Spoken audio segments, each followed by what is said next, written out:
अस्सलामुअलैकुम। कड़वी हकीकत टीवी चैनल के मोअज़्ज़ज़ दोस्तों, अगर आप चैनल पर नए हैं तो चैनल को लाइक और सब्सक्राइब करें ताकि आने वाले नए वीडियोस आप तक बर वक्त पहुँच सके। शुक्रिया। बंटी, जावेद, इकबाल, सिद्दीकी, फैज़ी और तौबा बहुत खुश थे क्योंकि आज उनके बाबा मंडी से कुर्बानी का जानवर लाने वाले थे। दोनों बच्चे तैयार होकर अपने बाबा जान के साथ जानवरों की मंडी में पहुंच गए। मंडी में एक से एक खूबसूरत गाय, बैल, बछड़े, बकरे, दुम्बे, भैंसे और ऊँट फरोख्त के लिए लाए गए थे। ये एक आरसी मंडी थी जो शहर से दूर लगाई थी। दोनों बच्चे अपने बाबा के साथ जानवरों को देखते हुए जा रहे थे कि एक गाय को देखकर तौबा रुक गई। देखिए बाबा, ये बहुत खूबसूरत गाय है, ऐसे खरीद लेते हैं। तौबा ने कहा। बाबा और फैज़ी को भी ये गाय बहुत अच्छी लगी। थोड़े से भाव उठाव के बाद उन्होंने गाय खरीद ली और उसे लेकर घर आ गए। रात बहुत हो चुकी थी। दोनों बच्चे सो गए। सर्दी का मौसम था, इसलिए उन्होंने गाय को अपने छोटे से आंगन में ही बांध दिया। अगले दिन सुबह ही दोनों बच्चों ने अपने बाबा जान के साथ मिलकर गाय को खूब नहलाया। उसके पाँव में खूबसूरत कंगन, माथे पर टीका और गले में दिलकश रंगों का हार डाल दिया, जिससे वो और भी खूबसूरत लगने लगी। गाय भी बहुत खुश लग रही थी। ऐसा लगता था जैसे गाय को भी तौबा और फैज़ी की ही तलाश थी। अगले दिन सुबह फैज़ी को नाश्ता करते देखकर गाय ने भैं भैं शुरू कर दिया। उसने जल्दी से अपना पराठा उसके मुंह के करीब कर दिया, जिसे वो मज़े लेकर खा गई। ऐसे लगा जैसे गाय ऐसे ही मुर्गन पराठों की आदि थी। दोनों बच्चे गाय की खिदमत करने में लग गए थे। जब भी वो गाय के पास जाते वो उनके हाथ चाटने लग जाती, जिससे बच्चे और भी खुश होते। तौबा से तो उसका प्यार देखने वाला था। वो हर वक्त तौबा को देखती रहती थी। जब भी तौबा कोई चीज़ खिलाने के लिए उसके करीब जाती, गाय तो जैसे गहरी सोच में गुम हो जाती। बेटा जल्दी करो, गाय आ गई है, इसको बांधो। अम्मा ने बिल्लो से कहा।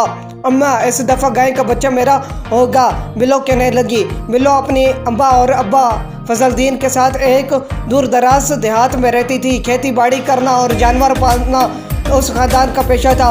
उनके घर में बहुत सारे जानवर थे। बिल्लो को अपने जानवर से बहुत प्यार था। उनके घर में एक गाय, 3 बकरियां, बहुत सी मुर्गियां, चूजे, एक खूबसूरत बिल्ली और घर की हिफाजत के लिए एक कुत्ता भी था।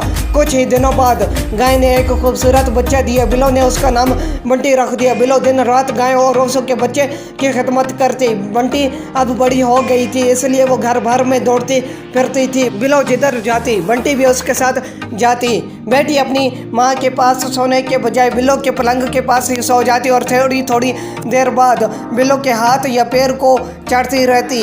बंटी 1 साल की होने वाली थी। एक दिन बिल्लो के अब्बा फजलदीन ने कहा, मुझे डर है कि कहीं रात को बंटी बिल्लो के पलंग पर ना चढ़ जाए और बिल्लो उसके नीचे दब जाए, लिहाजा हमें बंटी को रात में गाय के पास ही खूंटे से बांधना चाहिए। अब्बा के बेहद इसरार के बाद बिल्लो बंटी को खूंटे से बांधने पर राजी हुई। एक दफ़ा बंटी बीमार हो गई और उसने खाना पीना छोड़ दिया तो बिल्लो दिन रात बंटी की तीमारदारी में लगी रही। वो दिन में 2 दफ़ा गांव के हकीम चाचा के पास जाती और बंटी के लिए दवा लेकर आती। जब बंटी ने खाना पीना शुरू किया तो बिल्लो की जान में जान आई। गांव वाले बिल्लो का अपनी गाय से इतना प्यार देखकर बहुत हैरान होते। बंटी भी बिल्लो के हाथ से ही चारा खाती थी। अम्मा या बाबा उसके पास जाते तो वो मुंह दूसरी तरफ कर लेती।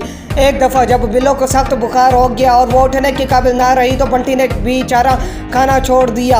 वो सारा दिन बिल्लो के पलंग को देखती रहती। जब खाए पिए बगैर गाय ने 2 दिन गुजार दिए तो अम्मा ज़बरदस्ती बिल्लो को पकड़कर उसके पास लाई। बिल्लो ने उसके माथे पर हाथ फेरा और उसे पानी पिलाया। जब बिल्लो वापस अपने पलंग पर जाने लगी तो बंटी भी अपनी रस्सी तोड़कर बिल्लो के पास जाकर खड़ी हो गई। अब बंटी एक खूबसूरत मुकम्मल गाय बन चुकी थी।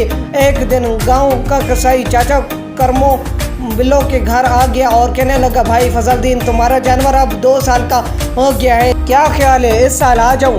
बिल्लो चाचा करमो को देखकर उदास हो गई। वो उसे एक आंख नहीं बहाता था क्योंकि वो गांव के सारे खूबसूरत जानवर ले जाकर मंडी में बेच देता था। इस ईद पर उसकी नज़र बंटी पर थी। क्या बात है बेटी, तुम कुछ परेशान लग रही हो? अम्मा, मैं बंटी को नहीं बेचने दूंगी, मैंने उसे बहुत प्यार से पाला है, ये मेरी दोस्त है, मैं उसके बगैर नहीं रह सकती। बिल्लो रोने लगी। बिल्लो को रोते देखकर अम्मा उसके करीब आई, उसे अपने गले लगा लिया और कहने लगी, देखो बेटी, हम गरीब लोग हैं और जानवर पालते हैं, फिर उनको बेचकर हमें जो पैसे मिलते हैं उनसे हम अपनी गुजर बसर करते हैं। ये गाय तुम्हारी है, इसे बेचकर जो पैसे मिलेंगे वो तुम अपने पास रख लेना, कल को तुम्हारे काम आएंगे। फिर एक दिन चाचा करमू आकर बंटी को ले गया।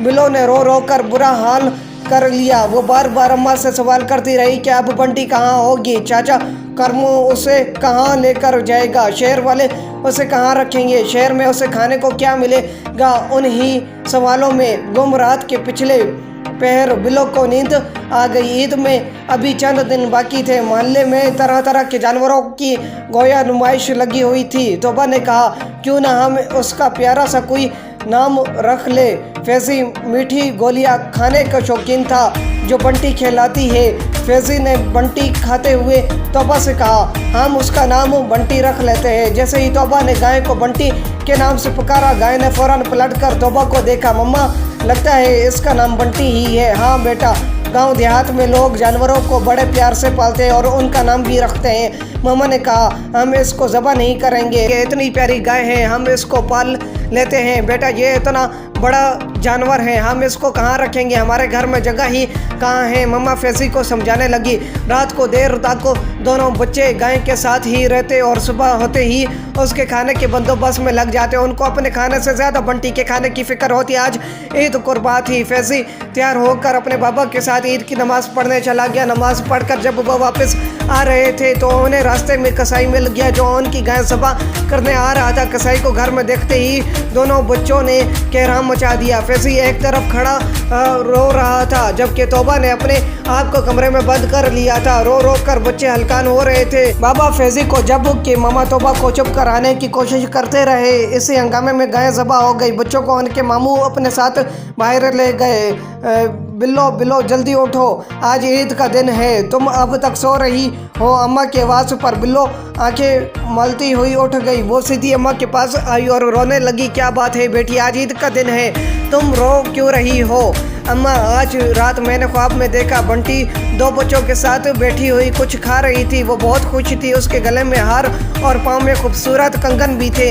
अम्मा, लगता है उसको वो जगह पसंद आ गई है। हाँ बेटा, आज बंटी उससे भी अच्छी जगह चली जाएगी।